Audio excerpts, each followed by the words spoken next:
بسم اللہ الرحمن الرحیم۔ السلام علیکم، ویلکم ٹو لالا دیسی فوڈ۔ آج آپ کے ساتھ ہم انڈوں کا مزےدار حلوہ بنائیں گے، انڈوں کے مزےدار حلوے کی ریسپی شیئر کریں گے۔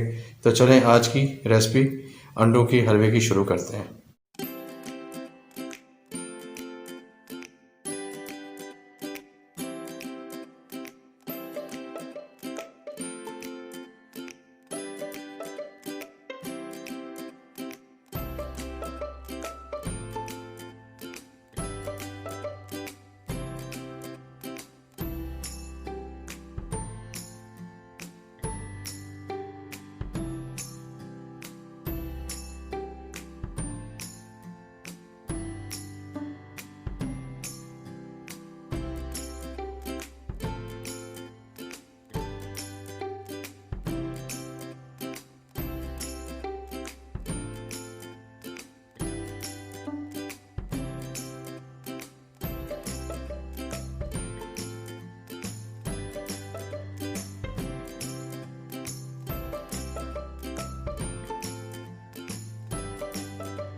الحمدللہ ہماری آج کی ریسپی بالکل ریڈی ہوگی انڈوں کے حلوے کی۔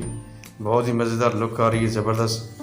ہم نے ناریل، بادام، پستہ اور کشمش، ناریل کے ٹکڑے، سوجی، انڈے، ان کا حلوہ بنایا ہے۔ امید ہے کہ ہماری آج کی ریسپی ہماری یوٹیوب فیملی کو پسند آئے گی۔ اپنے دوستوں کے ساتھ، اپنی فیملی کے ساتھ شیئر کریں اور لائک کریں۔ اور جو دوست نئے آتے ہیں تو ان سے یہ ریکویسٹ کہ پلیز ویڈیو کو لائک اور شیئر کر لیا کریں، اور ویڈیو اچھی لگے تو لائک بھی کر دیا کریں، شیئر کیا کریں، اور اس کے علاوہ چینل کو سبسکرائب اور لائک۔ آج کے لیے اتنی، انشاءاللہ کل پھر ملاقات ہوگی۔ السلام علیکم، اللہ حافظ۔